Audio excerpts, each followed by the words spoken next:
So hi guys, ఇవాళ అయితే text scaling, ఎలా టెక్స్ట్ని స్కేల్ చేసి యానిమేషన్స్ చేయాలో చూద్దాం. జస్ట్ సింపుల్గా ఆఫ్టర్ ఎఫెక్ట్స్లో జస్ట్ ఆ టెక్స్ట్ని యాడ్ చేయండి. ఆఫ్టర్ ఎఫెక్ట్స్ టెక్స్ట్ యాడ్ చేసిన తర్వాత మనకైతే యానిమేషన్స్ అయితే ఉంటాయి. ఇక్కడ ఏదైతే టెక్స్ట్ లేయర్ ఉందో టెక్స్ట్ లేయర్ని డౌన్ చేసి టెక్స్ట్ లేయర్ కింద యానిమేషన్ అని ఉంటుంది.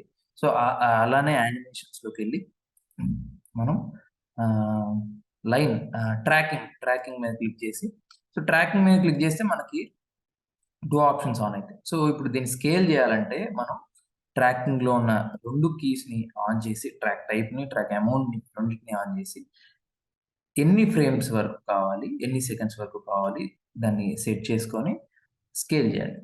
సో స్కేల్ చేస్తే మనకి ఇలా స్కేల్ అయితది. ఓకే. సో ఇలా స్కేల్ అయింది. ఇప్పుడు ప్లే చేస్తే మనకి ఇలా స్కేల్ అయింది. సో దీన్ని మనం ఇంకా ఇక్కడి నుంచి స్కేల్ చేసుకోవచ్చు. మన ట్రాన్స్‌ఫార్మేషన్‌లో మనకి స్కేలింగ్ అనేది ఉంటుంది. సో స్కేలింగ్‌లోకెళ్ళి ఇక్కడి నుంచి ఇక్కడికి స్కేల్ చేసుకోవచ్చు పైకి.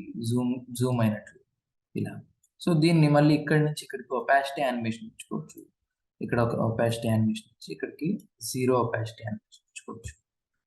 ఓకే.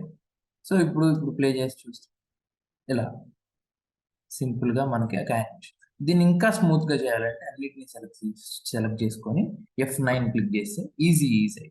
సో ఈజీ అయితే మన యానిమేషన్ అనేది ఇంకా స్మూత్ అయితది. సో ఇంకా యానిమేషన్ స్మూత్ చేయాలంటే ఆ యానిమేషన్ సెలెక్ట్ చేసుకొని గ్రాఫ్ ఎడిటర్‌లోకెళ్ళి ఏదైతే ఉందో వాల్యూ గ్రాఫ్‌లో దాన్ని అడ్జస్ట్ చేయాలి. సో అడ్జస్ట్ చేస్తే మన యానిమేషన్ అనేది స్మూత్‌గా ప్లే అయితది. సో కీ ఫ్రేమ్స్‌ని దూరంగా పెట్టుకుంటేనే మనకి ఎక్కువ సెకండ్స్ యానిమేషన్ అయితే జరుగుతుంది. సో నేను చాలా దగ్గరికి కీ ఫ్రేమ్స్ అయితే పెట్టాను. కాబట్టి మీరు ఎంత వరకు కావాలి మీ యానిమేషన్ డిసైడ్ అయ్యి అంతవరకు కీ ఫ్రేమ్స్‌ని పెట్టొచ్చు.